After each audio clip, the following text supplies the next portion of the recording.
concentrons-nous sur le présent. Et il est radieux puisqu'on est en compagnie de Laetitia Blo, combattante MMA. Bonjour à tous ceux qui sont venus. Merci Laetitia d'être avec nous. Avec plaisir. Je t'explique un peu le programme. En gros, c'est une discussion qu'on va avoir sur ton actualité, ton avenir. Et la petite particularité, c'est qu'on aura des questions du chat. Le chat, posez les questions que vous voulez évidemment. Et Laetitia, tu pourras choisir les questions. Mais c'est vrai qu'on a parfois des questions un petit peu piquantes. Libre à toi d'y répondre. Mais en tout cas, dans le chat, écoute, je vois déjà beaucoup ouais, mais vraiment, je mets des jokers, les gars. Tu peux. Et les filles, si je fais ça. Non, tu fais semblant de pas les voir. Au pire, j'ai pas vu, c'est caché. c'est l'idée. Et en plus, je vous avoue qu'on a un peu de retard. Pourquoi ? Parce que Laetitia, on t'a fait le test de RMC Sport. Ouais, on t'a fait l'épreuve de Fort Boyard, puisque Laetitia, pour être tout à fait honnête, c'est un peu perdu dans le parking de RMC Sport. C'est pour ça qu'on est un peu trempé.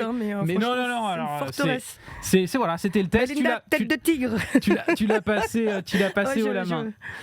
En tout cas, t'as beaucoup de monde pour toi dans le chat. Il y a des cœurs. Salut déjà. Il y a Beanmaster, il y a RFN, il y a Jérôme, il y a Kinder Troller, il y a Tiger Vérine. Donc en tout cas, n'hésitez pas à poser toutes vos questions. Ce qu'on fera, on va revenir sur ton parcours, l'avenir et aussi sur ton dernier combat qui a beaucoup fait polémique. Et si ça te va, on y jettera directement un coup d'œil pour qu'on ait ton analyse. C'est souvent un petit pastille qu'on aime beaucoup sur le Twitch RMC Sport. Et si vous n'avez pas le temps d'être là pendant tout le live, pas d'inquiétude, comme tous nos épisodes de Dans la sauce, eh bien ce sera disponible sur le YouTube RMC Sport normalement dès demain. Laetitia, alors on parle de combattante MMA, j'ai écrit, tu vois, Laetitia Blo, combattante MMA, mais en fait c'est plus combattante au sens large, parce que j'ai vu que tu avais un palmarès assez dingue dans de nombreuses disciplines. C'est vrai. Championne du monde de judo par équipe, championne également de France, je crois, de lutte, et il n'y a pas que ça, il y a aussi du sambo, etc. Ouais, il y a beaucoup de choses. Ouais. Alors pourquoi t'es passé d'un sport à l'autre ? C'était volonté d'être la combattante C18 la plus complète possible ou c'est la vie qui fait... Il me manque encore la téléportation, les gars, mais... Ça viendra peut-être. Il n'y a pas encore ça, mais... Non, en gros, j'ai commencé par le judo. J'ai fait toute ma carrière en judo, dans le haut niveau, en équipe de France. Pareil, j'ai été sélectionnée pour les Jeux de Rio. Finalement, ils ont pris quelqu'un d'autre.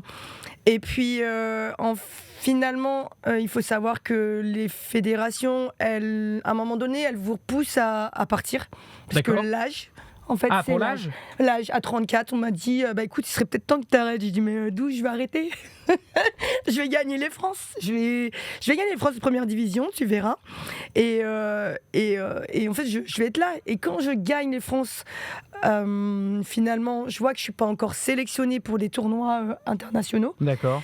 Et là, je dis, c'est bon, j'arrête, je vais passer à la lutte. Comme ça faisait 3 ans que je faisais de la lutte. Et il y avait les mondes cette année-là à Bercy. Et je me suis dit, vas-y, je me mets le challenge de passer en équipe de France de lutte. Je suis rentrée en équipe de France. On va rester un peu là-dessus. Parce que tu me dis donc que tu gagnes les France. Donc sportivement, tu es censée être la meilleure dans ta catégorie. Et en gros, tu as l'impression qu'on te fout un peu dehors, quoi. Ouais, enfin, on me l'a dit clairement. On me dit, il est temps d'arrêter. Et je dis, d'où vous décidez pour moi, en fait, je n'ai pas envie d'arrêter, moi, je suis bien là, je suis en forme, ça va, ça se passe bien, tout va bien. Et non, la Fédé, elle veut de la jeunesse. En fait, on est toujours en train de penser que la jeunesse, elle est efficace, mais il faut aussi, de l'expérience. Et je pense que certains ont montré qu'avec l'expérience, on pouvait battre autant de jeunes et en avoir même sous le coude encore que certains jeunes, parce que... On a une génération où on nous poussait vraiment, vraiment loin dans nos retranchements et on est capable d'encaisser des choses que peut-être aujourd'hui certains le verraient moins bien, parce que je vous cache pas que nous à l'époque on se cassait, si vous voyez mes doigts, tu peux les montrer, hein, j'avais des entorses et en fait mais vraiment tu partais, t'avais le doigt à la perpendiculaire, on disait non, vas-y raccroche et continue, ok, et en fait t'enquillais et tu te crées un mental de ouf, donc vraiment. Moi, à partir du moment où on me ferme une porte, je passe par la fenêtre, en fait. Ok, c'est une belle leçon de vie, mais c'est vrai que c'est quand même des épreuves pas évidentes. Et Beanmaster, qui est une de modératrice, c'est-à-dire qu'elle surveille le chat, qui dit c'est un peu un truc contre les meufs, ça, de dire il est temps de... pas forcément pour le coup, parce que j'imagine que c'est simplement du jeunisme, quoi. C'est la prime à la jeunesse c'est la prime à la jeunesse, et puis presque en plus, en fait, on te remet dans une case, on te dit t'es une femme et il est peut-être temps que tu ailles te marier, faire des enfants. Ah, d'accord. Tu vois, il y a aussi un les peu vieux clichés. peut-être ce sentiment-là à un moment donné où je me suis dit je vois pas pourquoi je devrais rentrer dans cette case de clichés où la société elle te met la pression en tant que femme en disant non vas-y retourne au fourneau presque en fait c'est presque ça hein. Alors est-ce que ça a été pour ça? Non, je pense que c'est vraiment par rapport on pense que la jeunesse, mais la jeunesse la plupart il y a beaucoup de jeunes qui font des parcours et qui finalement arrêtent en plein vol parce qu'il y a les études ou parce qu'il n'y a pas assez de motivation ou parce qu'ils perdent et ils ont beaucoup de mal on va dire à se remettre en selle et alors que quand tu as quelqu'un de déterminé, peu importe l'âge, en fait l'âge c'est le number qu'on t'a donné à ta naissance, je l'accorde souvent, en fait je trouve qu'on te met vraiment cette pression sociale sur l'âge et on décide pour toi en fait et c'est très compliqué, même là aujourd'hui même dans le MMA on te dit mais l'UFC ils prennent que des jeunes et c'est vrai, donc en fait mais vous n'avez pas vu mes résultats, vous n'avez pas vu ce que je fais, je n'avez pas vu les entraînements que je me mets. Enfin, tu vois, c'est très compliqué. Alors, tu disais que tu avais été sélectionné pour les Jeux de Rio, donc... En fait, on était on était en course, moi j'étais 8e mondiale. D'accord. Et en fait, si vous voulez, pendant toute la période où vous préparez les Jeux Olympiques, on va dire qu'on garde un peu, on garde la numéro 1 qui est, bien sûr, elle était très forte, hein, c'est Auton Pavia. Oui. Et c'est vrai que... Qui a été médaillée olympique. Qui a fait 3 aux Jeux Olympiques de Londres, donc forcément... elle est privilégiée et ce que je comprends, mais toi pendant 4 ans tu chômes et en fait tu t'entraînes, tu vas en fait, si vous voulez, il y a une ranking list pour faire les Jeux Olympiques. Il y a 24 personnes qui vont être prises. Et plus ils vont mettre des Français à être sur cette ranking list, plus les gens les internationaux vont descendre. Donc, en fait, nous, on était presque 3 Françaises à être dans cette ranking et ça veut dire que ça permettait à la première qu'ils avaient choisie de descendre, en fait, d'enlever certains éléments, puisqu'à la fin ils prennent que ceux qui sont dans la ranking, sauf qu'il ne peut pas prendre tout le monde, il n'y en a qu'une par KT et ça a été Auton, puisque forcément moi pendant 2014, 2015, 2016, sachant qu'en plus on m'a verrouillé parce que j'ai fait 2 offenses, on m'a verrouillé un tournoi de Paris, parce qu'en fait la peur de me dire si je fais ce tournoi de Paris et qu'elle gagne, ça va être encore compromettant, ça va être compliqué. Et la preuve en est, c'est que Annabelle Eurani, qui elle était numéro 1 sur la ranking list, on a mis Priscilla Neto à la place. Donc au final, c'était eux qui avaient la main mise et qui prenaient qui ils voulaient. Donc on me les fait, on les fait pas. Après, on m'a dit tu seras sparring partenaire au jeu. Super, merci beaucoup. Non, mais c'est un bon lot de consolation. Hein. J'ai vu ce que c'était. En fait, j'ai eu le sentiment, on va dire, en fait, d'aller aller t'échauffer les filles et d'aller au bout t'as fait les jeux, mais sans les faire. Comment tu le vis à ce moment-là? C'est dur ou tout de suite tu dis il faut que je me trouve un nouveau challenge? T'as envie de baisser les bras, d'arrêter le sport de haut niveau ou bien tu te dis vraiment allez, il faut que je retourne au charbon tout de suite? Non, je crois que à chaque fois j'ai remis les bouchées doubles et j'y suis retournée. Mais là, à un moment donné, quand c'est le système qui vous l'interdit et que vous pouvez donner autant de sacrifices, vous entraînez comme une dingue et qu'on vous dit non, à un moment donné, tu peux faire toutes les manœuvres possibles. C'est un système fédéral et je pense que beaucoup de gens, peut-être sur le chat, qui font du haut niveau ou qui a connu le haut niveau dans n'importe quelle discipline, a eu ce souci-là d'une fédération qui vous met des bâtons dans les roues parce qu'il y a le chouchou qui est là, quoi. D'accord. Alors c'est Akaduo Gaming qui nous dit c'est quoi ton palmarès? Alors si je me trompe pas, championne du monde par équipe de judo. Alors championne du monde par équipe de judo, championne d'Europe par équipe, 3 fois championne de France première division, en lutte 2 fois championne de France première division, en sachant que la même année je fais championne de France de judo, championne de France de lutte, la même année, ça n'a pas été encore fait au niveau français.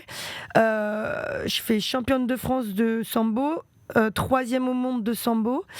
Et au MMA, j'ai gagné la ceinture mondiale, c'était l'année dernière. Donc j'ai à peu près une médaille mondiale dans chaque discipline, sauf en lutte. C'est un petit kiff de lister tout le palmarès. Pas mal, c'est agréable. C'est long. Et puis après, il y a l'avenir aussi. Seulement, nous dit Akaduo Gaming, attends, c'est peut-être pas fini. C'est peut-être pas fini. C'est long. Et donc justement, comment tu te retrouves à faire du MMA? Parce que on voit, donc il y a eu le judo, la lutte, sambo, maintenant MMA. Comment on arrive au MMA? Alors moi je vous cache pas qu'en 2017 après les mondes j'ai eu une coupure où là en fait j'étais championne de France. Ça y est, c'était pour la placer, j'ai bien compris. De soirée de sortie. Non. Non, c'est pas un titre officiel ça encore. C'est pas encore pas encore mis dans les annales. Mais c'est surtout que ça fait plus l'âge de 15 ans que je suis dans le haut niveau et j'ai pas eu une pause à moi où j'ai vécu ce que vous avez vécu, c'est-à-dire ton adolescence à 35 ans. Non mais oui c'est vrai. Mais parce que voilà, les soirées étudiantes vous avez connu. Moi je me pointais à 35 dans les soirées étudiantes. Bon ça va, je faisais jeune, je mettais 2 couettes, ça passe. mais j'ai eu 2 ans où en fait j'ai soufflé. Bon après voilà, j'ai voulu faire une vie de famille, ça n'a pas fonctionné. On s'est séparés. Et c'est là où c'est parti. Voilà, à me dire ouais je veux aussi avoir ce moment de jeunesse que je n'ai pas eu en fait. C'est compliqué le sport de haut niveau, on est au régime, on est sans arrêt depuis toute jeune en plus. Depuis toute jeune, depuis l'âge de 15 ans je suis partie de chez moi, donc ça fait j'ai pas eu trop le temps de connaître les soirées étudiantes, je vous le dis moi les gars. Les filles. Et donc l'arrivée au MMA, comment ça se fait? C'était une envie, on vient de chercher? Alors pas du tout, je voulais pas faire de MMA parce que je voulais pas avoir abîmé mon visage. D'accord, pretty face, d'accord, c'est parti. Mais non, mais en vrai, je voulais pas. Ça t'intéressait pas? Non, j'avais une mauvaise. Alors peut-être une mauvaise, justement, comme tout le monde a. Maintenant, ça change et les mœurs ont changé. Mais j'avais peur en fait d'abîmer le visage. Enfin, il y avait plein de choses. Donc, et en fait, c'est David Dukanovic qui était un ancien ami à l'INSEP en judoka, qui est manager de MMA, qui depuis des années me disait. Allez, viens au MMA depuis 2016. Et je lui disais, non, c'est pas possible. Si je fais du MMA, je vais me retrouver radiée de la Fédération française de judo. Oui, parce qu'il y avait la Fédé de judo aussi. On est d'accord. On dit beaucoup que la Fédé de judo poussait pour que le MMA ne soit pas forcément autorisé. On l'interdisait complètement. Voilà. On nous disait, tu mets un pied, un doigt sur le tapis, c'est fini. T'as 2 ans, t'es radié. Et comme en plus, moi, j'avais les équipes à faire avec, en gros, mon club de Ponto Combo, je pouvais pas me permettre, en fait. La Fédé ou quoi que ce soit. Exactement. Quoi, bien sûr. Et puis ça a mis longtemps avant que la Fédé bouge et qu'ils disent bon bah ok on va accepter. Et en fait en 2019, fin 2019, j'ai David et Cyril Diabaté qui étaient venus me chercher à l'époque et on a fait une soirée et ils m'ont montré toutes les photos des nanas. Mais si regarde, elle est pas abîmée. Elle a pris des voilà, mais en fait elle a mis un peu de glace et finalement elle est mignonne. Et puis il me dit ouais tu ressembles à Ronda Rousset, t'as le même profil, tu vas être la Ronda Rousset à la française. J'ai dit bon allez vas-y je me tente, nouveau défi, c'est reparti. De toute façon j'en avais encore sous le coude, j'avais pas fini ce que je me dis allez on y va. Et en fait j'ai commencé par le club de Cyril Diabaté en sachant que j'ai signé à Marseille à la Science du Cas, c'est mon club avec Charles Chongui et David Dukanovic, c'est Baptiste Antoine qui est mon préparateur physique aussi. Et en fait il fallait que je trouve un club à Paris, puisque comme je travaille à Paris comme contrôleuse chez Thalys à la SNCF, tu vois, c'est d'accord, SNCF, Thalys. donc malgré le palmarès complètement dingue, peut-être un des plus beaux palmarès des combattantes françaises, on va pas se le cacher, tout sport confondu, je veux dire c'est quand même assez monstrueux, surtout l'aspect polyvalent et être excellente dans toutes les disciplines que tu as pratiquées. Tu ne vis pas de ton sport actuellement. Mais maintenant ça se saurait, sinon je serais pas à Amsterdam et Bruxelles. Tu es contrôleuse dans le en gros si vous voulez, je suis SNCF mais basée sur Thalys. Donc Thalys, c'est les trains qui vont à Amsterdam et Bruxelles. Je connais, je vais à la gare du Nord deux fois par semaine. Tu vas à Walking Dead quoi. C'est très la gare. Après ça ouvre vers de beaux horizons. Je vous cache pas, Paris c'est amazing. C'est la pire gare, on va pas se cacher. Emily's in Paris, elle a jamais été la gare du Nord, je t'annonce. Non. Pour ceux qui connaissent. L'office du tourisme interdit à Netflix d'y rendre. C'est vrai, je crois, tu vois, ils ont coupé là. Mais alors attends, parce que tu me dis donc, tu travailles, donc t'es contrôleuse dans le Thalys, donc ça veut dire c'est les Paris-Amsterdam, Paris-Bruxelles. Exactement. Tu m'as dit que tu t'entraînais à Marseille, tu vis à Paris. À Paris, exactement. D'accord. Et je fais en fait à peu près une fois par mois, une semaine à Marseille pour m'entraîner. D'accord. Sauf quand j'ai les préparations de combat, là par contre je prends facilement 2 semaines à Marseille, puisque c'est je m'entraînais. Alors au début j'ai commencé avec le club de Cyril Diabaté, mais c'était trop loin pour moi. Il fallait vraiment que j'optimise un maximum travail entraînement parce que c'était compliqué. Donc après, je suis partie chez Abdel à Hobby Fight et par la suite, je me suis retrouvée au NR Fight. Donc là, c'est Johnny qui m'entraîne au NR Fight et Charles Chogui quand je descends à Marseille. À l'époque, il y avait Patrick aussi qui vient de décéder, mais on était il y a vraiment un bon club et voilà, enfin vraiment, Charles a construit le prototype Blo, enfin c'est 18 quoi, donc avec chacun qui a mis sa patte, forcément il y a un peu de tout le monde, donc mais en fait c'est vraiment voilà, mon Charles-Henri, c'est vraiment l'entraîneur. Alors attends, parce qu'un mois type pour Laetitia Blo, c'est quoi ? Tu taffes 3 semaines entre Paris, Bruxelles, Amsterdam. C'est chaud, je vous et jure. une semaine, tu descends à Marseille pour t'entraîner. C'est à peu près ça en fait. Alors il faut savoir que je dors pas 3 fois chez moi. Je dors soit à Paris Nord, soit à Bruxelles, soit à Amsterdam. Je fais des allers-retours, je pars le soir, je rentre le matin. L'avantage, c'est qu'il y a une salle à Paris Nord, donc quand je vais à Paris Nord, je m'entraîne. Tu t'entraînes physiquement ? Tu t'entraînes en tant que combattante ? Je m'entraîne. Alors non, c'est juste de la préparation physique. Je fais un peu de. Enfin, c'est simple. Je fais de l'elliptique parce qu'il n'y a pas grand-chose.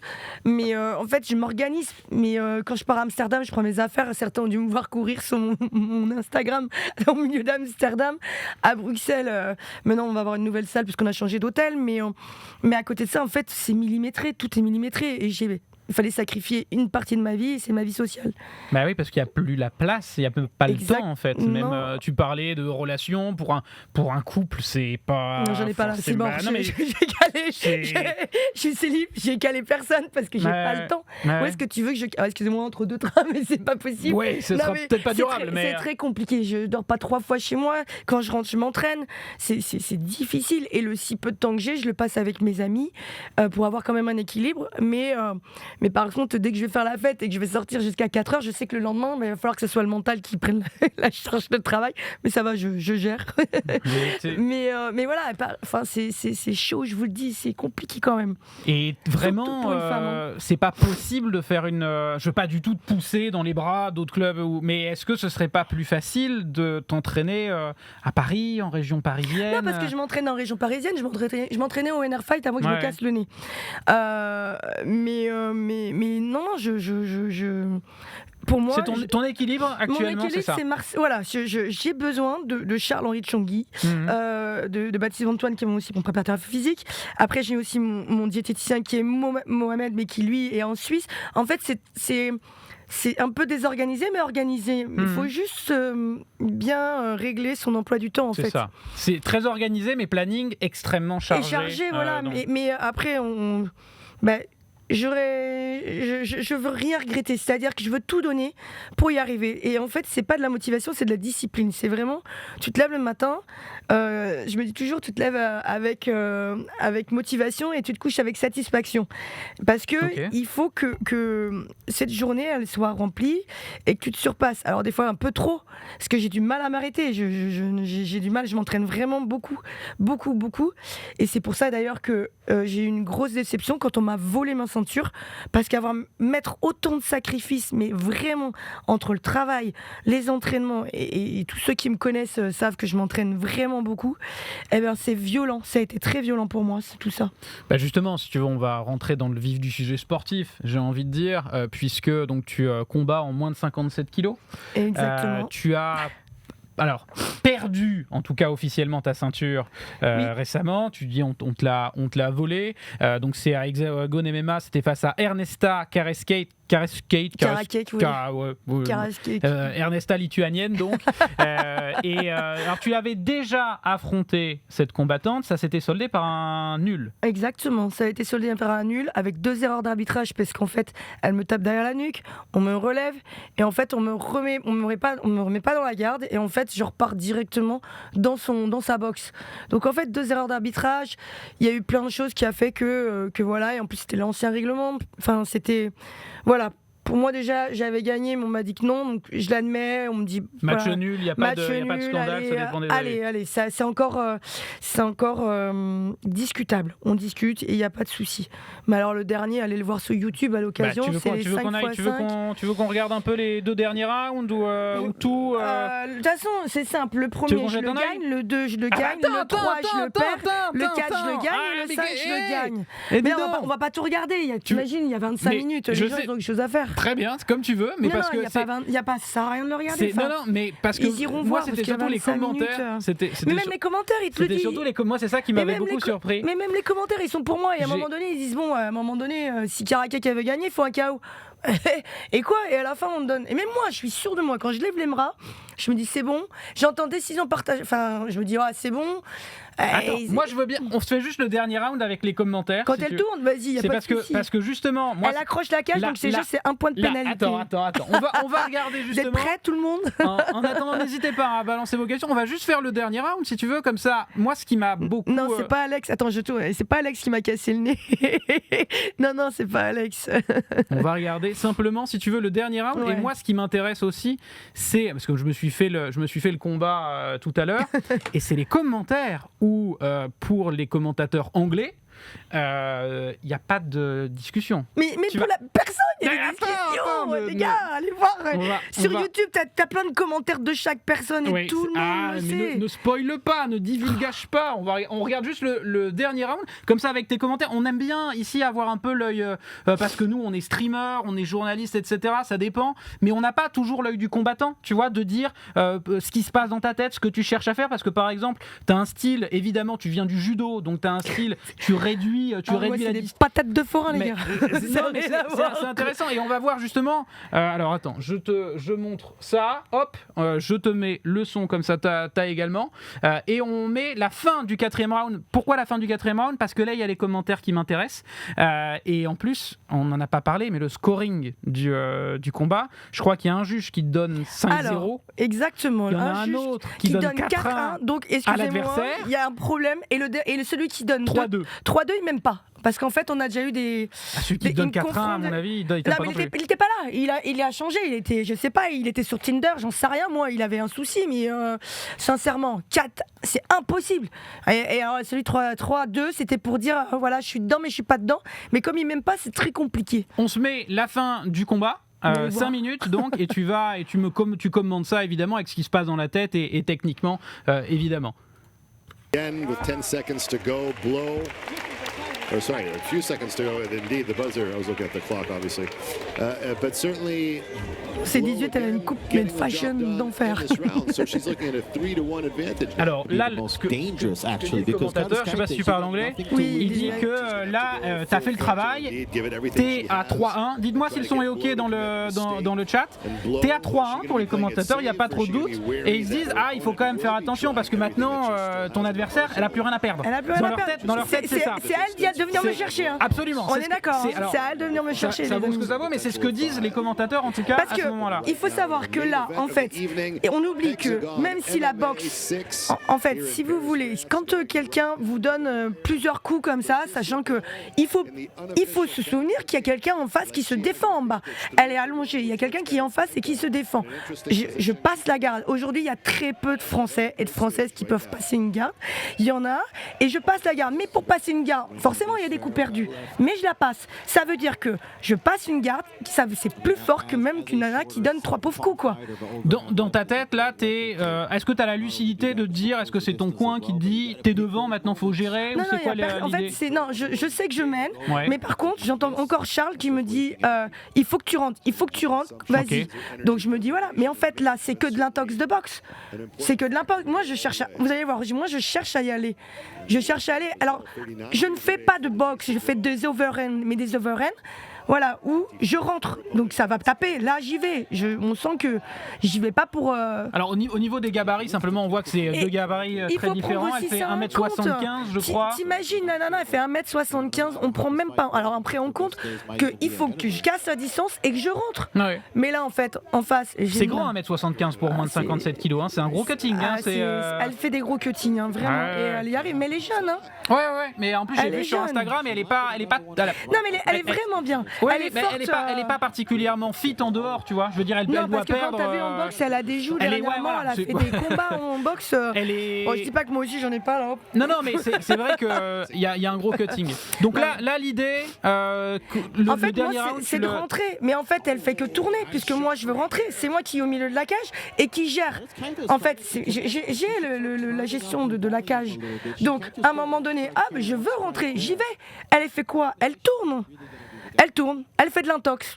Et c'est ça en fait qu'on veut montrer au MMA, l'intox de boxe. Mais moi, j'ai pas signé pour faire de l'intox de boxe. Mais alors, c'est Mitch Martial Art tu vois. Ouais, mais donc pour toi, qu'est-ce qui se passe en fait avec les juges à ce moment-là? C'est qu'ils ont une vision différente qui, selon toi, est pas la bonne. Alors, parce que en tout cas, les juges, c'est aujourd'hui, qu'il y ait une on décision martèle, partagée. on Je veux bien. martèle. Non, Décision aujourd'hui. partagée, tu dis il y a 3-2, 2-3, 2-3, etc. Mais qu'il y ait 5-0 En fait, d'un côté et 4-1 de l'autre. c'est l'incompétence. Il y a certains qui sont. Alors, il y a des très bons juges, franchement, sincèrement, je mets pas tout le monde dans le panier, mais il y a l'incompétence du règlement, de la lecture du règlement. C'est-à-dire que quand on fait 5 coups et que moi je fais une clé de cheville, la clé de cheville est plus forte que les 5 coups qui sont 5 coups intox. Là, on a une nana qui tourne autour du. Et on va la donner gagnante. Parce que là, après, Pas vous tous allez les voir. juges. Mais Pas tous les juges. Il y en a même un qui celui le qui a donne donné, pas. non, celui qui a mis 5-0, je l'aime bien, hein, mais il est dans le faux. Pour toi, c'est Il pas est dans le 5-0. faux. Non, c'est 4-1. D'accord. D'accord, mais 4-1. Il faut aussi remettre Ouais. les choses au clair. Le troisième, je le perds. Je l'assume. Mais à un moment donné, là, on voit une nana qui fait de l'intox. Et on dit coup. Mais alors, parce que, en effet, je surréagis quand on me fait des coups. Mais là, c'est encore moi qui vais la chercher. C'est encore moi qui fais des contrôles cage. Et vous allez voir que normalement, le règlement fait. Alors, vous allez voir un moment qu'elle tient la cage. Et à partir de là. C'est interdit, parce que, non, c'est interdit. À partir du moment que moi, j'essaye de soulever, on voit qu'elle est debout, qu'en fait que je la soulève, et le fait qu'elle se tienne à la cage, ça lui permet en fait de ne pas tomber. Et à partir de là, c'est un point de pénalité. Par contre, si je ne faisais pas en sorte que je la lève et que je suis là en train de faire de l'intox et s'accroche à la cage, ok. Mais en fait, c'est le mouvement où là, vraiment, à un moment, je suis en train de la porter et elle s'attache à la cage, quoi. Et même là, moi, si on c'est de l'intox, je suis désolé, coup de genou, c'est de l'intox, les gars. Donc en fait, c'est quoi? Par où je vais la juger comme quoi elle fait mieux que moi? Dans son attitude sur le dernier round, tu penses il est possible qu'elle se dise je suis devant? Parce qu'elle fait pas Alors, grand chose. Le problème, c'est qu'elle sait que elle ne peut pas rentrer parce qu'en fait, j'ai vu quelqu'un qui ne pouvait plus rentrer à cause de mes overhands. Elle a peur. En fait, tout son schéma, je le vois et en fait, je suis même tranquille. Et c'est là, en fait, c'est à peu près là. Vous allez voir. Charles-Henri est très bon commentateur, il le connaît par cœur. Hop, donc là, j'essaye de faire tomber. Ouais. En fait, c'est de l'engagement. À quel moment, là, en fait, c'est moi qui fais de l'engagement. J'essaie de la faire tomber. Je lui donne des coups de genou. C'est impossible que vous donniez gagnante quelqu'un. C'est impossible. Et là, donc clairement, je la soulève et elle s'accroche à la cage. On donc voit clairement. c'est un point de pénalité. Elle perd celui-là. L'arbitre le voit puisqu'il lui signale. Non, il le voit pas parce qu'il est de mauvais angle. Regarde, là, moi j'ai l'impression qu'il le. Non, il le voit pas parce qu'il est là, tu vois. Il est Là, pas il le voit pas, tu penses? Non, il le voit qu'après. Mais moi, en entendant, je soulevais la personne pour la faire tomber. Donc, à partir de là, c'est un point de pénalité. C'est clairement le règlement. Point de pénalité, elle perd celui-là. Donc, vous regardez le premier, je gagne. Le deuxième, je gagne. Le troisième, je perds. Le quatrième, je gagne. Et le cinquième, je gagne. Mais ce qui est surtout, moi j'ai pas un point de vue de technicien quand je regarde un combat de MMA. Même là, je la fais tomber et c'est encore moi qui est dessus en train de la frapper. Mais alors, on va écouter aussi les commentaires parce que on peut se dire, je sais pas, ceux qui se connaissent pas, ils disent peut-être qu'elle en fait beaucoup, tu vois. Est-ce que c'est la défaite qui fait ça? Mais je suis bonne. Franchement, j'ai toujours été bonne perdante. Je perds, pas de soucis les gars. Je me remets en selle et j'y retourne. Je perds, je l'avoue. Mais justement. Là, tu dis quoi? Tu dis c'est fini? C'est bon, c'est fini, j'ai gagné. Je suis certain. Tu vois, là déjà décision partagée. Tu et te là, dis attends, il se passe un truc. Non, en fait, je dis. Alors, je vais pas dire de gros mots. Je dis les fils. Ouais. Et en fait, je me dis bon, quand même, ils ont quand même osé me mettre décision partagée. Hein. Ah là là, et même mon entraîneur. Et vous regarderez, sur le côté, il y a Charles, le pauvre. Mais j'ai mal au cœur, même. Enfin, et qu'on vienne, relève-toi. Enfin, en fait, vous voyez pas la fin parce qu'il te coupe, mais c'est énorme.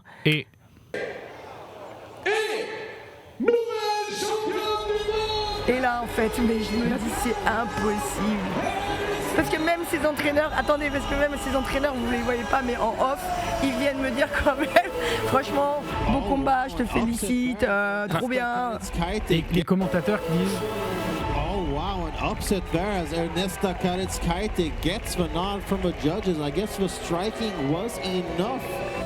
Oh, c'est vraiment le oh waouh quoi, quelle surprise. Et alors, et tu disais les commentaires, mais je vous invite, on va pas lire les commentaires, même si tu dois dire quand même, c'est tout le monde dit qu'est-ce que c'est que cette histoire. Mais ouais, tout le monde dit, alors c'est peut-être ta famille, hein, ça je sais pas qui est de. Je vous annonce, j'ai pas beaucoup de famille. Donc, des amis, parce qu'en fait, les gens ils font ce qu'ils veulent, ils y vont. Et après, moi je suis entièrement preneuse des gens qui me disent j'ai perdu, pourquoi et explique-moi. C'est comme Charles, on lui dit alors, expliquez-moi. Et à partir de là, quand on vous explique de A à Z qu'en fait il y a les coups significatifs et même, en fait, on ne sait pas juger le sol. Le fait de ne pas savoir juger le sol, qu'est-ce qu'on voit? C'est des strikers. Et la plupart des arbitres, c'est des gens qui viennent de la boxe. Donc ils apprécient la boxe, ils savent noter la boxe. Mais le sol, ils savent pas l'apprécier, ils savent pas le juger. Ils viennent de la boxe. Alors après, il y a ceux qui savent vraiment ce que c'est un passage de garde. Et avant de passer une garde et de frapper, faut quand même que je me positionne. Les gars, je vais pas perdre je cherche une solution.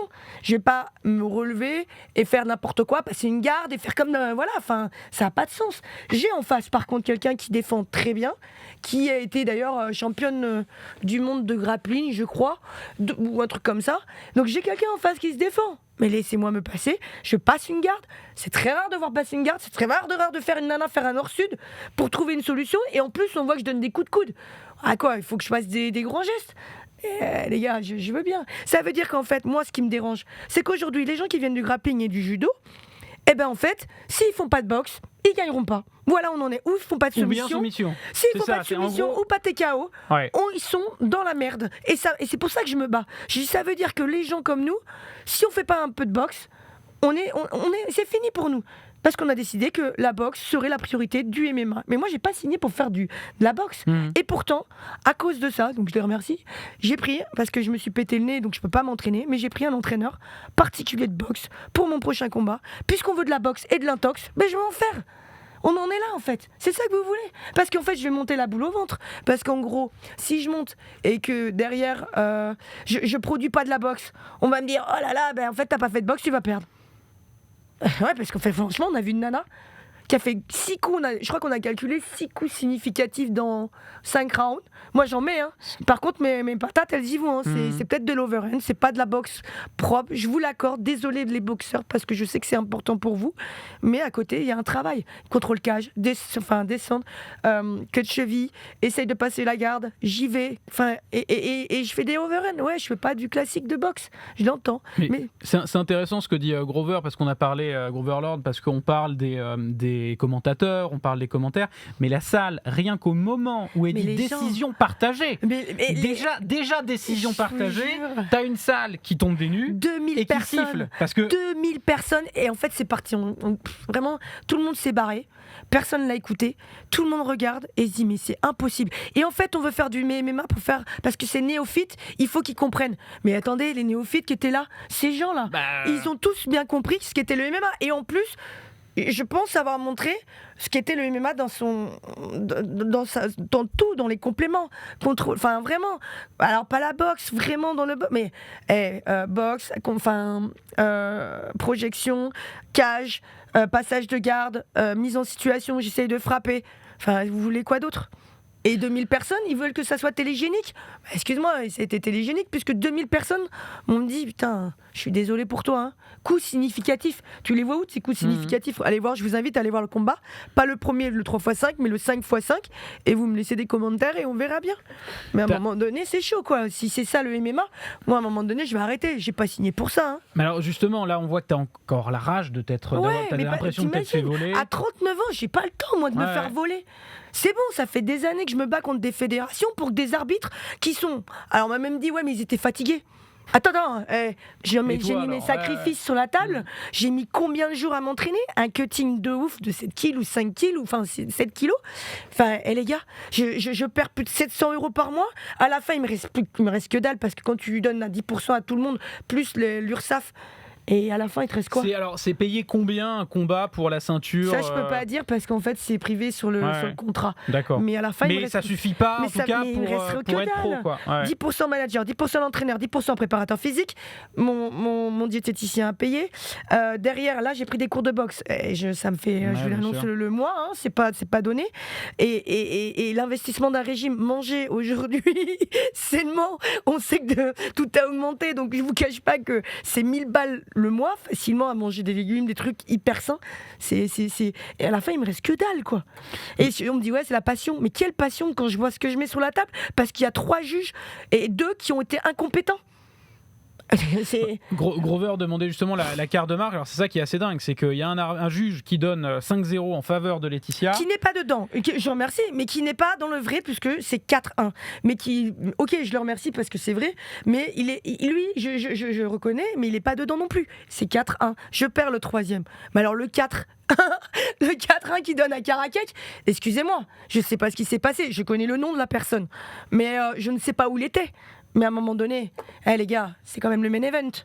Et les autres juges donc 4-1 et 3-2. Et 3-2, et celui qui est 3-2 n'a pas voulu se mouiller parce que je pense qu'il ne m'aime pas, et j'en suis persuadée. Désolée, mais à un moment donné, même lui, qui est soi-disant le meilleur des arbitres, aurait dû au moins, à un moment, relire le règlement. Je suis désolée. Bon, en tout cas, t'as conquis le chat. J'ai jamais vu autant de cœur depuis qu'on le fait. Depuis qu'on fait dans la sauce que vous retrouverez gentil, évidemment en replay sur le YouTube RMC Sport. Est-ce que je suis dans l'Hexagone MMA. Pour quelle organisation Hexagone MMA, oui, absolument. Est-ce que tu as eu envie d'arrêter après Alors, ouais, vraiment, après ce combat, je me suis dit, Charles, on fait quoi ? J'ai tout fait. J'ai tout fait. Qu'est-ce que tu veux que je fasse de plus ? Alors ouais, peut-être aller une soumission, un TKO, mais bon, il y a des fois c'est le jeu. Mais j'ai tout fait. J'ai montré tout. Alors pas de la boxe, de l'intox, de boxe. Mais par contre, quand je mettais mon Veren, ça tapait. Pas tête de forain, les filles, les gars. Où est-ce que tu vas chercher la motivation pour te dire non seulement je vais retourner dans la cage, mais en plus je vais me soumettre justement à leurs exigences de faire de la boxe, etc. Où est-ce que tu trouves la force intérieure ? Ça te prend du temps ? Comment t'as fait ? Ça a été très dur parce qu'en fait, j'ai eu ça. En fait, j'ai eu des mois très compliqués. Décembre, je me fais cambrioler, je perds une amie. Derrière, moi, je fais ce combat, je le perds. Derrière, bref, il y a un taf. Voilà. Quand j'ai voulu remettre un pied au MMA, je me fais fracturer le nez par un coup de genou au bout de 10 minutes d'échauffement. Donc là, je me dis, ouais, c'est le pompon, c'est mon stop à un moment donné. Mais j'ai signé pour 3 combats. D'accord. Et je suis quelqu'un... généralement de réglo, vraiment, j'essaye d'être réglo. Et parce qu'à un moment donné, je me suis dit, vas-y, c'est bon, stop, quoi. Bon, après, sauf bien sûr, s'il m'arrive une blessure, ce qui est arrivé, c'est que j'ai le nez. Mais normalement, je devrais être dans le timing pour le 17 juin. Alors, donc, tu as signé pour 3 combats, il t'en reste 1 ? Il me reste un à Hexagone. Et après, on verra par la suite. Je vais me donner du temps parce que même là, à l'Hexagone, moi, je voulais combattre le 3 juin. Ils n'ont pas voulu. Ils m'ont donné le 17 juin. Parce qu'en fait, je vais faire les Jeux européens, si tout va bien, les Jeux européens en sambo. Je devais faire les Europes de sambo en sambo combat. Ils viennent d'ouvrir en plus une structure, une catégorie. Mais le problème, c'est qu'avec mon nez, c'est trop tôt. Donc, normalement, les Jeux européens sont là. Donc, ce qui faisait que le 3 juin, je combattais. Je voulais en plus monter juste pour ce combat en 61. Ils auraient le combat qu'ils voulaient. Mais comme ça a été... ils n'ont jamais voulu, pour telles raisons. Alors que depuis le début, je leur dis le 3 juin. Ils m'ont dit mon public est à Paris. Le public il est dans toute la France, hein, j'imagine. Enfin pour moi il est dans toute la France. Je reçois des messages de toute la France. Et on voit que tu es populaire dans le chat en tout cas. Il n'y a pas de doute. C'est gentil. Et voilà. Et donc en gros je dis écoutez, puisque c'est comme ça, je descendrai juste parce qu'à un moment donné au MMA on décide pour toi, on fait ce que tu veux. Franchement c'est dur. On n'arrête pas de te mettre des bâtons dans les roues. Je dis à Charles, et à David, c'est bon, on va arrêter d'être les gentils et de se faire avoir pour rester toujours poli. Je vais descendre en 57 et puis je vais faire un combat comme ça, mais finalement qui n'a pas de sens, puisque c'est un combat 3x5 en France, en plus, avec des arbitres où je vais être comme ça en me disant, bon... je vais pas être les Thiblo, il va falloir que je calcule tout dans ma tête, ça va pas être le même stress, mais je vais y aller au charbon, et je vais leur montrer, mon but c'est leur montrer. Après on verra ce que ça donne, mais en tout cas les moyens pour. c'est dur parce qu'encore c'est encore beaucoup de dépenses. Franchement, la boxe, ça me coûte une blinde. Là, ces entraînements de boxe en cours particulier, franchement, c'est dur. Mais voilà, en fait, je vais garder la tête haute. Je veux montrer aux gens que les Thiblo, c'est 18, elle est là et qu'à un moment donné, je suis une combattante et ça donne peut-être envie aux gens aussi de se battre un peu et se battre toujours contre des systèmes qui te mettent des bâtons dans les roues. Donc prochain combat, alors c'est pas contre les fédés, mais c'est le 17 juin, c'est ça ? C'est ça. 17 À juin, Reims. Hexagone MMA, à Reims, Ouais. en moins de 57 kilos. Oui. L'adversaire pas encore annoncé ? On ne sait pas encore. On sait pas encore. Ok. Donc, On verra. est-ce que 1m90. Ouais, ils sont passés Qui rappe le 1m75 grave. est-ce que tu vas me dire ce que t'en penses. Est-ce que tu regrettes quasiment cette expérience MMA ? Parce que t'as l'air un peu En fait, c'est vrai. amer. Ouais, j'ai beaucoup d'amertume. Il y a eu beaucoup de choses dans le MMA qui m'ont chagriné. Excusez-moi, c'est mignon, chagriné. C'est encore pour C'est être poli. mignon. Mais Non, mais parce que j'ai vu beaucoup de choses négatives. En fait, j'ai un parcours tellement. J'ai été dans 3 fédés différentes. Là, une 4e, donc la boxe. J'ai un parcours énorme, donc je sais ce que c'est. J'ai eu des hauts, des bas. Des défaites, des gagnes. J'ai vu beaucoup de choses. Aujourd'hui, à 39 ans, j'ai un regard différent, je pense. Et ça me... J'ai eu... C'est beaucoup de trash talking, beaucoup de business. Je voulais aussi en parler de ça. Et moi, ça m'affecte parce que je suis quelqu'un d'entière, gentil, même si dans la cage, je suis un monstre. Mais en fait, j'aime les valeurs. Mais parce que peut-être que je viens du judo. C'est ça. Tu viens du judo, t'as grandi avec le judo, avec les valeurs du judo qui sont quand même différentes, alors qu'il y a un côté pour faire parler, en fait, pour faire un peu le buzz autour de l'événement où on encourage le trash talking. Mais c'est pas ta cam, ça. Mais c'est pas ma cam. Mais je comprends, dans l'UFC, c'est en fait pour aller à l'UFC, il faut être un personnage, il faut être bankable sur les réseaux, c'est un business et j'ai beaucoup de mal avec ce business parce qu'au final, moi le business, j'en gagne pas, donc je croque même pas dans cette pomme. Donc au final, parce que finalement, ce que j'essaye peut-être dans le MMA, c'est de montrer qu'on peut être une femme, alors à 39 ans encore, être féminine, faire un sport de combat, travailler en même temps. Donc on peut y arriver en se donnant les moyens. Il y a des femmes qui sont aussi des sportives de haut niveau avec leurs enfants, parce que j'admire aussi beaucoup les femmes qui ont une vie de famille, qui se dépassent et qui s'entraînent à côté aussi, ou qui essayent de s'entraîner. Et c'est important de montrer ce côté-là, parce qu'on n'est pas nombreuses encore chez les femmes, surtout en France. Et de me dire, voilà, en fait, on n'est pas que... Enfin, voilà, on travaille, je parle 4 langues, on a des cerveaux, en fait. On n'est pas juste des robots... on se tape dans une cage comme des sauvages. C'est ça aussi que je voulais montrer. Quand tu t'es mise au MMA, quand on te l'a vendu, on te parlait, t'as cité des noms. Tu vas être blindé. Tu vas être blindé, c'est l'UFC. Exactement, c'est exactement ce qu'on te dit. Tu vas être blindé, tu vas être l'UFC et finalement, alors c'est parce que ça se met en place et nous on est les précurseurs, on est les expériences, on est les précurseurs. On va éponger tous les ratés du MMA pour que les prochains soit meilleur. Et c'est pour ça que par rapport à mon dernier combat, je me bats dans le sens où je veux que les judokas ou les grappleurs ou les lutteurs viennent en ayant aussi une part s'ils gagnent aussi, c'est pas parce qu'ils font de la boxe ou de l'intox de boxe, et il faut que ça soit de la boxe pour être télégénique. Les gens aussi peuvent apprécier le sol et ce qui se passe aussi. T'es pas la seule à venir du judo. On a reçu il y a Rizien Soa qui fait du judo. À l'époque, il y avait Morgane Ribou qui était une des précurseurs du MMA, du judo, qui avait fait des reportages, qui avait été connue. Et dans les champions français actuels, on avait reçu Baïsangour Shamsoudinov, qui est ceinture noire de judo, qui s'entraînait au judo et qui expliquait que ça l'avait beaucoup aidé, mais il avait eu besoin d'un temps d'adaptation pour que les techniques de judo soient très efficaces en MMA. C'est pas du copier-coller. Il a eu besoin, lui, d'un temps d'adaptation pour que ce soit extrêmement efficace. Exact. En fait, je me suis aperçu que surtout quand je suis allée au Brésil m'entraîner, parce que vraiment, je me donne les moyens. Quand je vous dis, je dépense pour aller m'entraîner, je vais à l'étranger, je me paye des stages, enfin vraiment. Et En fait, je me suis aperçue que je suis arrivée avec mon judo et ils savaient pas faire. Et finalement, je faisais tomber les nanas ou les mecs. Et ils se sont un peu inspirés. Et après, je les voyais faire les cours de ce que je faisais. Et donc, ça m'a fait rire. Donc, je me dis, vas-y, je vais vous aider, je vais vous expliquer. Parce qu'on s'aperçoit qu'en fait, le judo, pour projeter, c'est fort. Mais après, aujourd'hui, la projection, elle ne compte plus dans le MMA. Sauf si après, il y a un impact ou elle fait tomber, il y a un impact, mais il y a derrière un passage de garde ou une soumission ou un TKO. Aujourd'hui, la projection, elle n'est plus comptée. Les judokas qui arrivent, il faut aussi qu'ils s'habituent au fait de ne plus avoir de kimono. Moi, j'ai eu une chance d'avoir passé, d'avoir fait 3 ans. Ça sonne tout con, hein, j'avoue, mais c'est vrai. C'est enlever le pyjama, les gars, se mettre en maillot de bain, quoi. Non, mais j'ai eu la chance d'avoir 3 ans de lutte qui a fait que j'avais déjà la prise en main de passer d'un kim à voilà, j'avais gagné du temps, j'avais gagné un peu de temps et moi du temps j'en ai pas.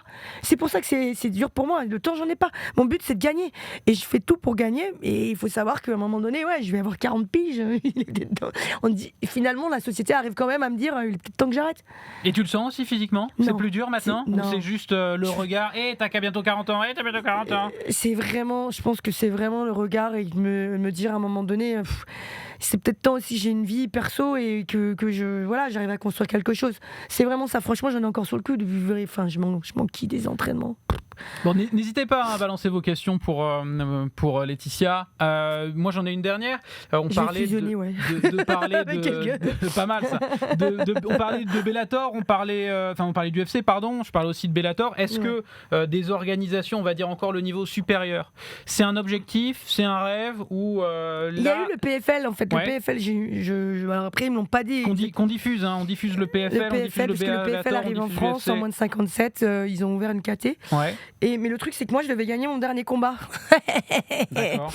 Donc je sais pas trop. Et puis moi à un moment donné justement quand j'ai perdu ce combat, je dis à Charles je vais entendre parler de rien du tout. Et pour vous dire, quand j'ai perdu mon dernier combat, genre 2 jours après, j'avais Riz Lenzoa qui venait d'arriver en disant oui, parce qu'en fait ils avaient lancé la mèche en disant Arès propose à Laetitia au mois de mars un combat. Et je vais le perdre. Et Rizen, elle fait, bien sûr, elle rentre dans la fin. Parce que mon entraîneur a dit un truc, forcément, et je peux comprendre Rizen que ça lui a pas plu, la pauvre. Et donc c'est. Il avait dit quoi? Faudra regarder. Du trash talking, on va dire. Non, c'était pas du trash talking en fait. C'était juste pour dire que je serais pas dans cette catégorie. On avait donné un catch, et puis elle avait accepté. Hein, franchement, moi j'adore Rizen parce que c'est vraiment une guerrière. Mais c'est juste que moi je suis chez Hexagone. Après t'as Arès. Et bien sûr, c'est deux organisations différentes. Et puis en plus je venais de perdre. Et tu vois, j'étais amère. Et en fait déjà direct le trash talking arrive. Un média qui commence à lancer la mèche. Je dis mais vous avez un peu de dignité en fait. Je viens de perdre ma ceinture. Je crache le MMA. Je veux même plus en entendre parler. Et vous êtes en train de faire du trash talking et en train de vendre des billets sur un événement. Mais allô, enfin tu vois, c'est ça qui m'impacte. Ça m'impacte beaucoup, tu vois, de pas avoir d'aucun respect pour l'adversaire, un deuil, des choses comme ça direct. C'est le jeu, hein, c'est le MMA, hein, mais j'ai beaucoup de mal moi. Ok. Donc on se projette pas sur autre chose que le prochain combat le 17 juin pour l'instant. Non, voilà, le 17 juin et après on verra ce qu'on me propose. Et en fait, il faut aussi des combats qui me permettent qu'à la fin j'ai un peu d'oseille pour vivre. Bien sûr. Parce que je perds trop d'argent dans mon travail en fait. Imagine, c'est de 100 balles par mois. Et les temps aujourd'hui, elles sont compliqués. Hein. Donc heureusement j'ai la MGC qui m'aide, qui est un sponsor qui est bien et franchement heureusement que je les ai parce que sincèrement je sais pas comment je finirai mes mois. Une petite dernière question quand même sur le surnom C18 donc personnage mythique évidemment de Dragon Ball. Il vient de toi Non, toi, des gens. C'est des gens qui Mais tu connaissais? Oui, je connaissais très bien, j'adorais Dragon Ball Z. D'accord, t'as parlé de Fusion tout à l'heure. Non, je connaissais très bien. Me Patrick Moltado, qui était mon entraîneur, qui est décédé, était le premier qui a décédé il n'y a pas longtemps. Paix à son âme, parce que c'était un très bon entraîneur. C'est lui d'ailleurs qui m'a donné l'overhand. Et c'est lui qui m'a appelé C18. Et derrière, il y a eu aussi un ami du Sud qui m'a appelé C18. Et puis, au fur et à mesure, les gens m'ont dit C18. Et pour jouer le jeu, je me suis pointée au premier combat de Caracac habillée en C18. Parce que franchement, j'aime bien déconner. J'aime bien que ça soit un peu... Les gens adorent ces ouais, références-là. faut un peu changer le côté un peu dur. Ouais, voilà. Je pars avec une fourrure comme McGregor. Mais je suis arrivée en mode C18. Et c'était rigolo parce qu'en fait, même le public asiatique kifferait ce côté cosplay. Et je trouve que c'est sympa. Même mon dernier Insta, j'ai fait un truc rigolo, tu vois, parce que j'aime. T'as fait un petit montage avec C18, j'ai vu aussi. Alors ouais, aussi, ça c'était pour montrer vraiment le personnage.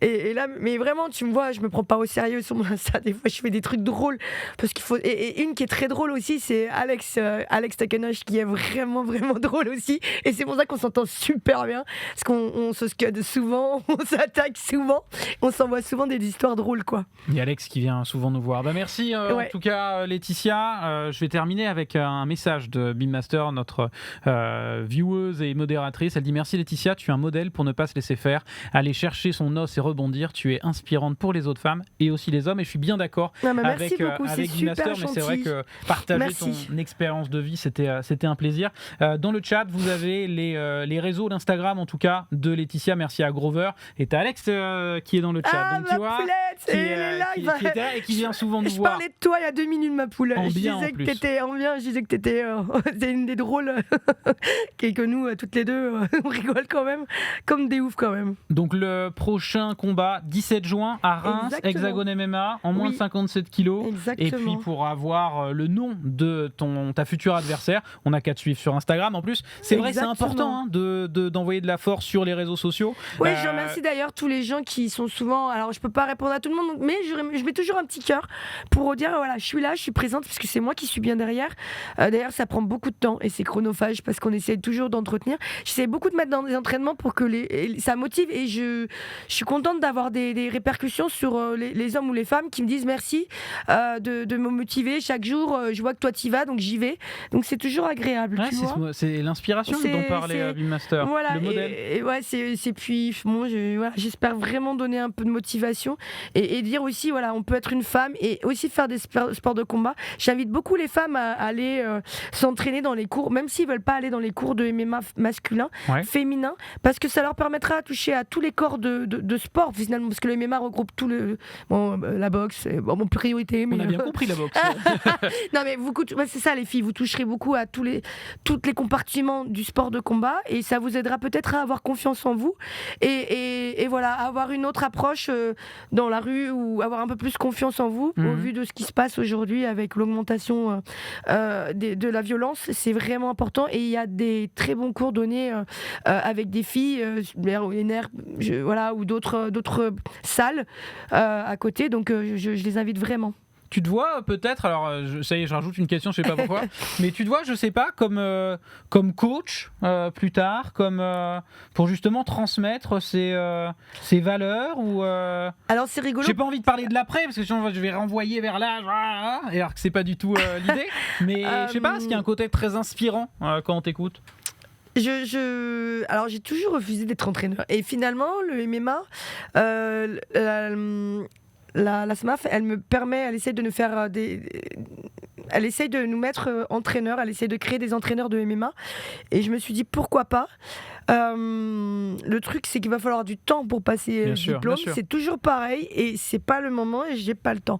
Donner des cours dans un club, en fait, je trouve que c'est une grosse responsabilité et j'admire les entraîneurs qui amènent des combattants au plus haut de leur niveau, parce que moi, je suis tellement dans l'affect et tellement émotionnel que si je voyais perdre la personne que j'entraîne, je pense que je serais très malheureuse. Je vivrais aussi mal parce que j'ai beaucoup d'affect et d'empathie. Et c'est pour ça. Donc, entraîner comme ça sur des cours particuliers ou des cours de nana pour le plaisir, pour donner le summer body. Tu vois, c'est pourquoi pas me donner des conseils. Après, je suis très très bonne, surtout dans la préparation mentale. D'accord. Vraiment, j'ai pas mal de gens que je motive sur l'approche du combat. Vraiment, les jeunes que j'ai à Marseille, déjà j'essaie de leur montrer, ils me voient, ils me disent mais si elle peut le faire, elle, je le fais. Ou des fois ils me posent beaucoup de questions. Et comment tu fais, comment tu gères le stress et comment et en fait c'est une partie que je gère ça par contre. C'est assez marrant. Bon, de toute façon, au pire, si t'as pas le temps pour les formations pour coach, tu pourrais être toujours juge de MMA, ça a pas l'air bien compliqué.